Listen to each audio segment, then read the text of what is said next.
Sheila, thank you so much for doing this, and I do want to acknowledge this is the second interview you're doing with us, so I appreciate it. It's an important constituency, is it not? Well, let's talk about that. Let's open up with that. You would be the first openly gay person elected as an LA County supervisor. What does that, in and of itself, the significance of that mean to you? Well, you know, before I was elected as the first openly gay or lesbian person in the California legislature, I don't know that I actually could have accurately reflected on what it might mean. But when I went up in '95, and I was the only openly gay person there for, you know, a year or so till Carol Migden was elected, I can tell you that it is wonderful to have allies. They speak for us, they advocate for us, but there's nothing like having an authentic voice at the table. Our allies would get up and say, they really need this, and they are so wonderful, they. I would get up and say, we. Here's what my life's been like. And I think that the attention that we pay to our own community, though it isn't, you know, 10% of everything even, it's important because in a lot of ways, people just don't think about LGBT kids in the foster care system, or a need for a transgender health center in the county so that it's not so scattered as it is now. You know, specific attention still to HIV/AIDS, though it's not only about our community, it never really was. Still, there are specific things that our community needs in terms of education, in terms of help, in terms of listening to nonprofits, and I think that all of those sensitivities are very important. The other thing is, lesbians especially still tend to be more impoverished than straight women, and certainly women more impoverished than men. Gay men, all thought to be so fantastically rich, that was never the case, because there's still discrimination even if it's illegal. So I want to pay attention in our poverty rolls, in health care for our impoverished, which is the county's responsibility. I think there's a lot that can be done. Some people will look at you and say, you know, you're so together, you're a powerful woman. But when you say you know, your seat at the table, you were able to bring your story. So in your story, at what points did you personally experience discrimination and homophobia? In my story before I was elected? Yeah. Well, you know, I was on television as a kid and in my 20s. And one of the shows I did was in the top 10, Dobie Gillis. And I was very fortunate. The writer, Max Schulman, really loved my character, Zelda Gilroy, and wanted to do a pilot so she would have her own show. And at the time we did it, I was in a relationship with a woman, but deeply, deeply in the closet. I didn't even know there was a community or that other people were like us. I was quite young. So we did the pilot. Everybody was very enthusiastic about it. And the president of CBS at the time, Jim Aubrey, put the kibosh on it, said, that woman is a little too butch. And that was it. So, of course, I thought that meant they had found me out. And I lived in terror even more after that. But I can't say, oh, I lost my own series because of it. But that was a story that came to me from the director. Also, I'd been kicked out of my sorority because they found letters that my partner at the time had written to me. We were living in different cities. Went through my dresser, found these letters, and had a giant meeting of all the alums that I walked into not knowing what the meeting was about, and there were all my letters on the table. So they kicked me out of the house, which doesn't sound like much now, but those were all my friends. And so I had to lie to my parents about, you know, still being a member. Every Monday night I would go supposedly to the house, but I couldn't go there because I wasn't a member anymore. So I'd drive over to Ships in Westwood and, you know, sit there for 2 hours and then go home and make up stories for my parents about the meetings. It was very sad and very lonely because I figured I lost my friends, I lost my career, and yet, as they say, when one door closes, another door opens. And so I graduated from UCLA, went back there to work when my career was over, and it actually led to me going to law school. So who knows? It was all probably meant to be. So it got better even though no one told you it would. Well, you know, you think it never will. And it's pretty depressing for a while, because I only wanted to be an actress. I thought it would be a wonderful thing to be for the rest of my life. And when that was over, I didn't have a clue about what to do. Now, how did you get so involved with domestic violence? It's a big issue now, as you know, because of the NFL. But for you, it was, you know, as I understand it, it was inspiration for you to co-found the Women's Law Center. Well, when I came back from law school, Which was at Harvard. UCLA turned me down, so I had to go to Harvard. When I came back, I was working in a firm downtown, and a woman who had been one of the founders of the Lesbian Sisterhood at UCLA, which I was assigned to advise in my role as Associate Dean of Students, she had become my sort of assistant in the office, student, you know, on work study. And when I came back, she had participated in founding the second battered women's shelter in California. The first one was founded by AA for the wives of drunks, essentially, to be able to escape, you know, their violent husbands. But it had no feminist approach. It had no theory about domestic violence not being the problem of one man or the woman, but a social issue. The Sojourn Shelter for Battered Women did. And she had been one of the founders and asked me if I would put together a board to try to raise some money for them, because Reagan was about to be elected president and they knew he would cut off all the social services money. So I did. And in order to go be on the board in those days, feminism required that you went through a training so you really understood the issue. And I was very taken by this training about domestic violence, and I felt like I wanted to save everybody trapped in it. I mean, I sort of had this savior kind of thing all my life. I just think there ought to be justice and fairness, and I'm really kind of 4 years old about all of that. So I helped to found that board. I chaired that board for 17 years, helped to raise money for the shelter, but I was also a brand new attorney, and there was no law in California about domestic violence. So I got kind of drafted by a couple of other women, Northern and Central California, to start writing law to make domestic violence a crime, even just a misdemeanor at the time.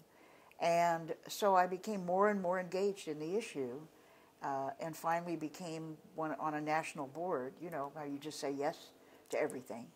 And it became an issue about which I cared a great deal, and did lead me to Sacramento to testify on these bills that led me to see these people up at committees and think, I could do this. So you never know. One student says, can you come help us out? And everything changes. Well, and not only I could do this, but looking directly at the fact that this is a way to counter that prevailing, you know, myth that it's one woman being, you know, who should be submissive to her husband as if she was still his property. And there really was a very strong movement building in California and across the country. Very grassroots. People who cared, a lot of lesbians were engaged in this. It actually, they felt they had to hide it at first because police were not very friendly. If you opened a shelter, but a bunch of lesbians were running the shelter, telling women, you know, come live with us, kind of. So everybody was a little in the closet about who they were, but I'll tell you, the heroes of the domestic violence movement at the beginning were a lot of lesbians. And the irony is that, you know, according to the newly named LA LGBT Center, domestic violence among same-sex couples is as prevalent an epidemic as it is in the straight community. Well, we did, obviously we looked at everything with a gender eye, because men had power and women didn't, and there were so many more straight couples than there were us. It looked like a gendered thing, and it's still very gendered in terms of who has the violent ability. But in a relationship, whether it's two women or two men, someone can have that kind of power. Someone can want to take power and control over you. And as we learned as we went along, it wasn't just physical violence. There was emotional violence and you know, ways that you controlled people, which could be just as prevalent in our relationships.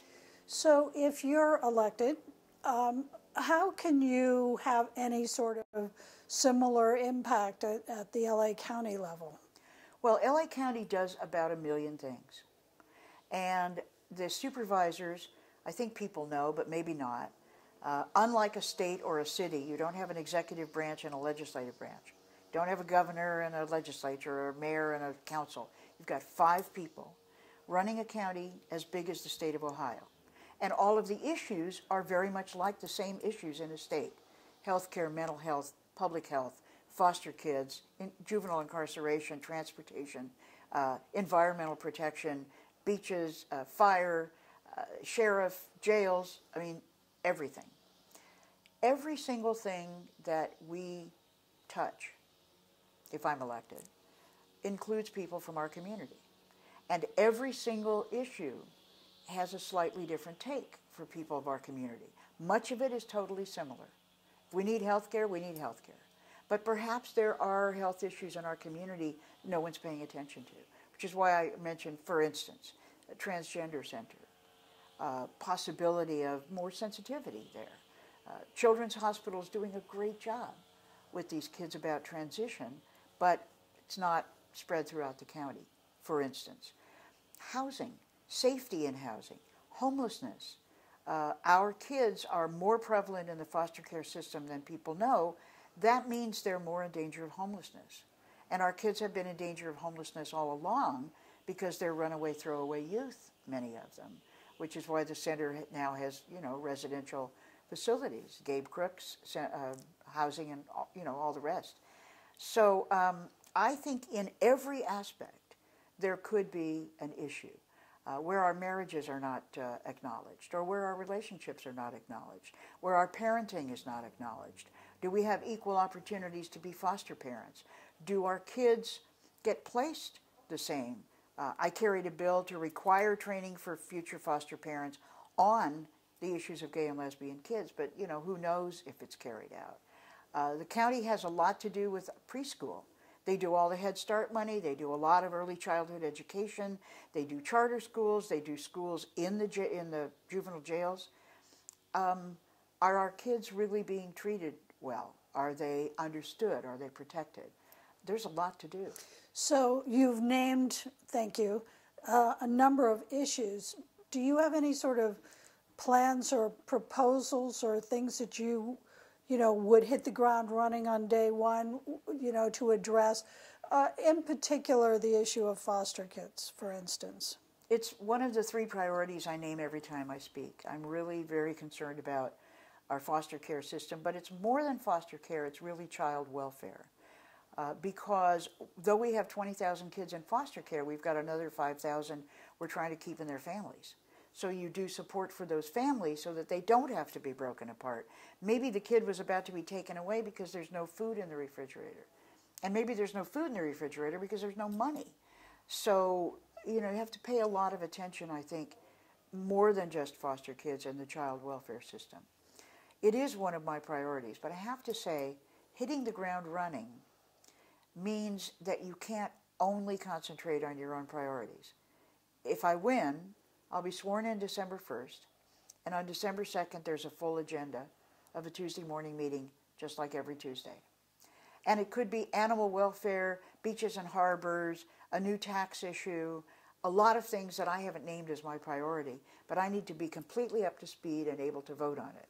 So in a way, you must know everything. What I want to highlight is, as I said, child welfare, our healthcare system, which I actually think is very good and could be expanded. County health, 1 million people get their health from county health, get their health care. I think county employees ought to be able to choose it as well, because it's actually a very good system. 4 hospitals, 100 clinics, kind of amazing. And the third issue for me is transportation. Everybody says, what are you going to do about the traffic? And I say, I'm going to get you out of your car. Because if you don't get out of your car, nothing will be done about the traffic. And I mean you times 1 million. You talked a little bit about the public health system. So given what's going on right now, could you address the fact that and the media is hyping this considerably, I think, But there's a tremendous scare about Ebola. And even though only one hospital in Texas has had this direct experience with one man and two nurses who were infected by, it turns out, it appears, improperly handling their protective gear when dealing with him. But the fear extends to our own hospital. You know, there's screenings going on in LAX now as well. You say you're confident in the public health system. Are you confident that our nurses, that our frontline healthcare workers in the ERs are up to speed on how to handle all of this or any sort of outbreak like this? Well, I feel mostly confident. I mean, I don't think that anyone can say, you know, we're the government, trust us, because no one does. The interesting thing is, you may have noticed the nurses who were speaking out for the Texas nurses who were worried about their lack of training were the National Nurses Association, which in California is CNA. They've endorsed me. And we've actually had a conversation about this because it's Roseanne DeMoro and Deborah Berger, two Californians who've been speaking out for these nurses and the need, the very smart ways in which nurses, patients, doctors, and all hospital personnel and the public need to be protected. The Department of Public Health for a long time in the county was run by Dr. Fielding, a very, very well-respected doctor who has just retired. But the new person who's come in as an interim person is also a nationally respected doctor of public health. And she has immediately put into place as many of the best practices. It's all already in place. Training personnel in every hospital, first responders, because those are also people who need to be trained, trauma centers, any kind of places where you might get people saying, I feel sick, you know, emergency rooms, etc. Not only on protective gear, but on protocol, because there is protocol for communicable diseases, and different protocols depending on how the diseases are communicated. In our community, we're very reluctant to trust because of the way we were treated with HIV/AIDS, and I don't blame us. I have been in contact with they've been very kind to brief me in the Public Health Department, and I'm sure they brief other candidates at request about exactly what they've done.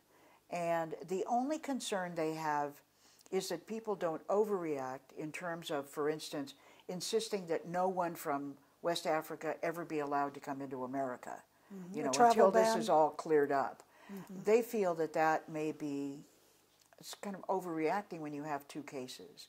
And that they were immediately isolated, sent to Atlanta, and they're virus-free now. So those issues, I think, can be taken care of. The question is LA County doing everything it can and reacting under best practices? And I feel that the interim director of public health and the director under her that is the spokesperson about communicable diseases is getting as much information out as possible, insisting on getting the protective gear out. The mistake that was made in Texas is the nurses thought the more gloves they put on and the more covering they put on, the better, which is erroneous. Because the more you put on, the more infection possibility you have and the more difficulty in doing everything perfectly, you know, when you take it off into the bath.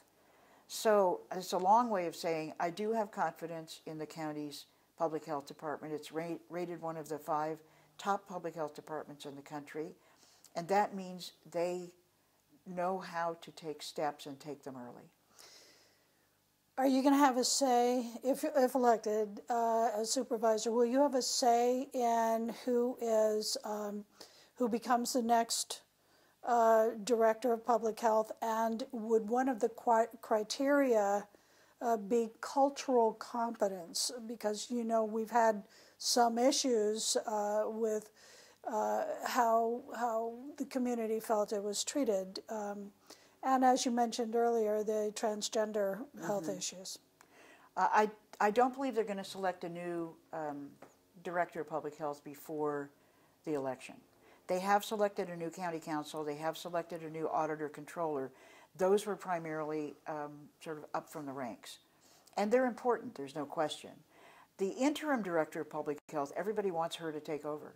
She is nationally and internationally respected. She has indicated she's not seeking the job, which I think is a shame. Maybe I can talk her into it. But cultural competence definitely is one of the issues. But cultural competence is not just about the director. Cultural competence is secondary staff, tertiary staff, and how their communication is with various communities. Our community is important. We're not the only one. Southeast Asian community is worried.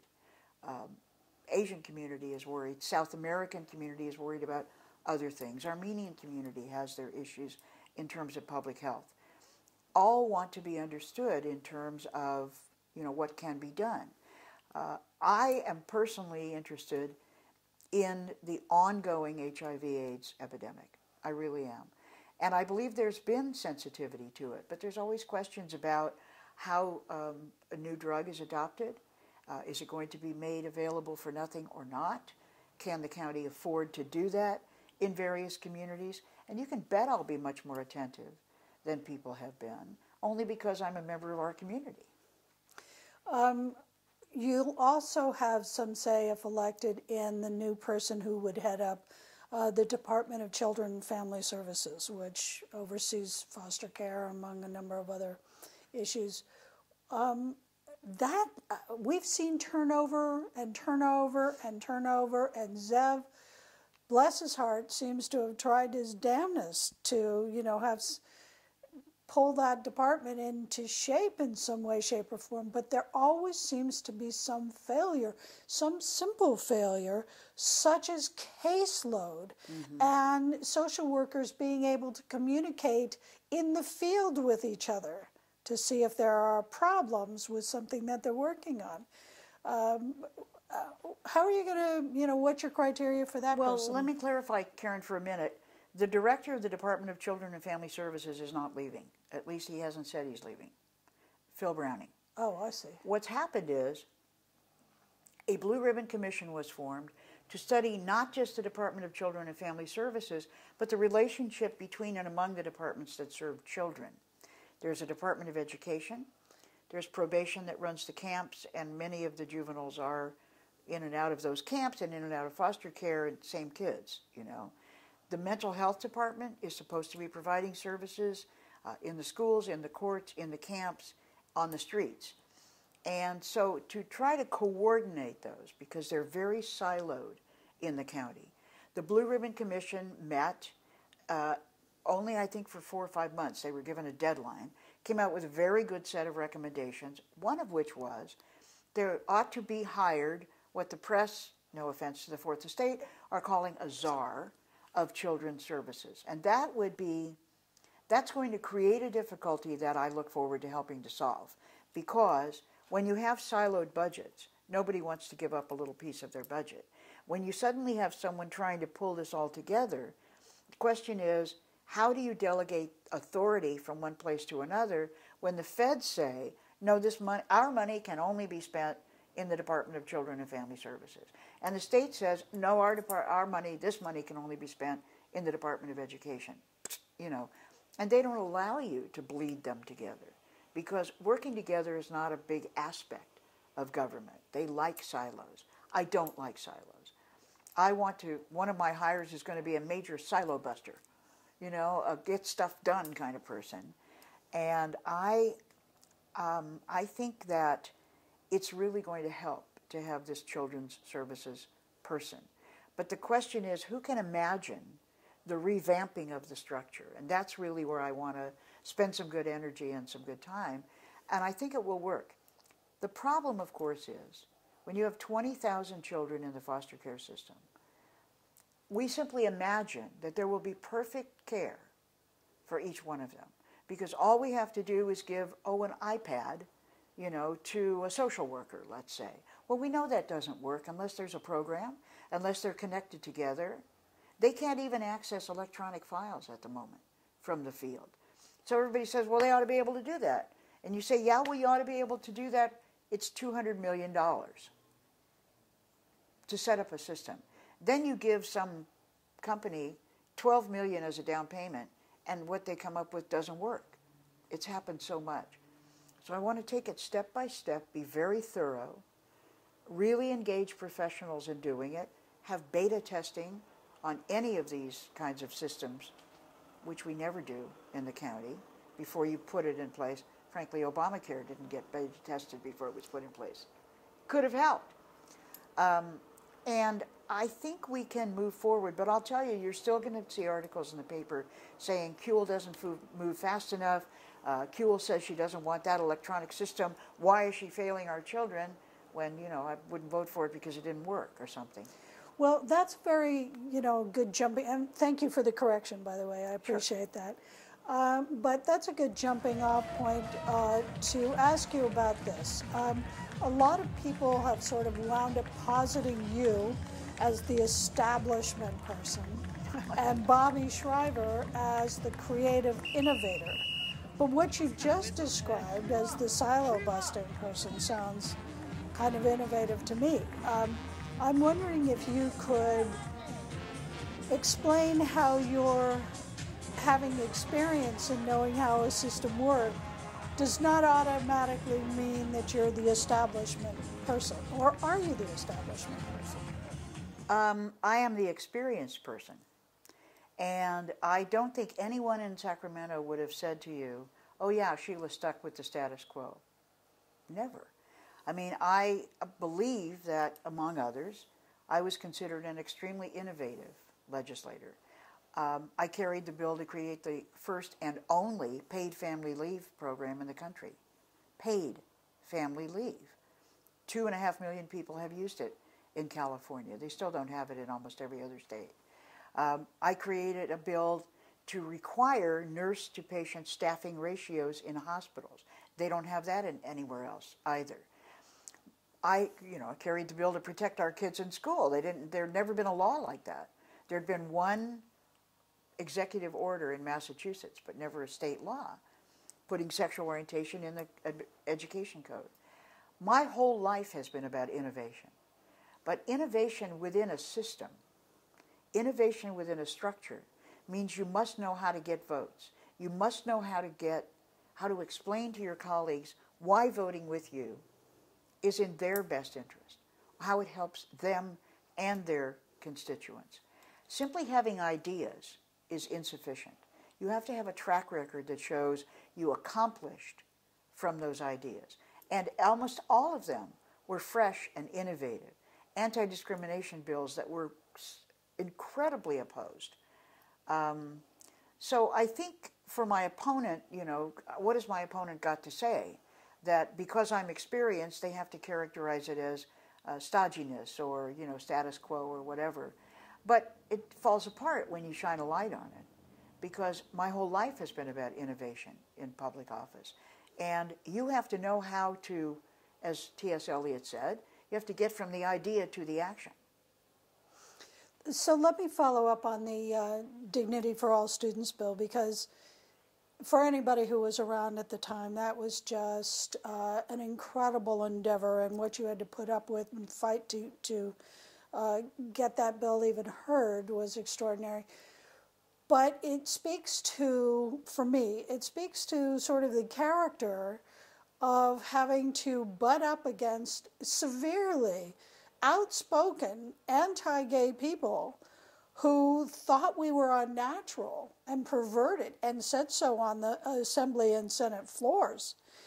And here you are talking about children, when at the time the myth about gay people was that we were trying to recruit children. Mm-hmm. There's one story in particular, and this I think also speaks to the way your methodology of, if this doesn't work, well, okay, it didn't work, let me try it again. Right. Because seriously, that bill did not pass right away. No, it took 5 years. Yeah.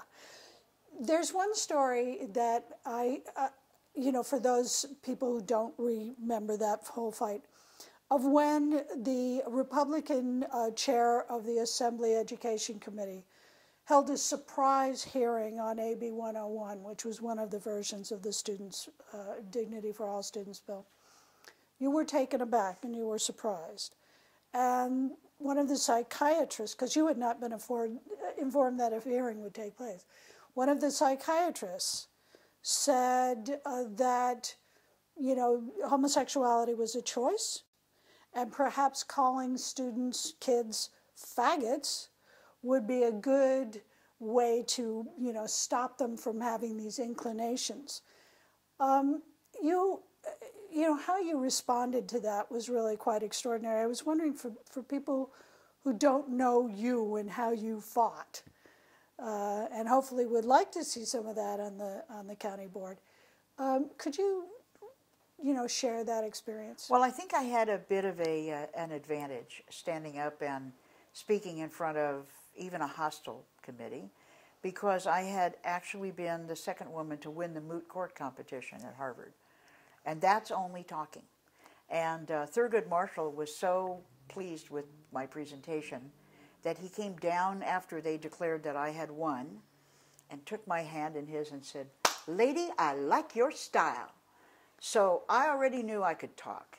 And what you learn in doing moot court, and we prepared for years to do it, is how to, it's Tai Chi really, how to use the argument of an opponent to make your point.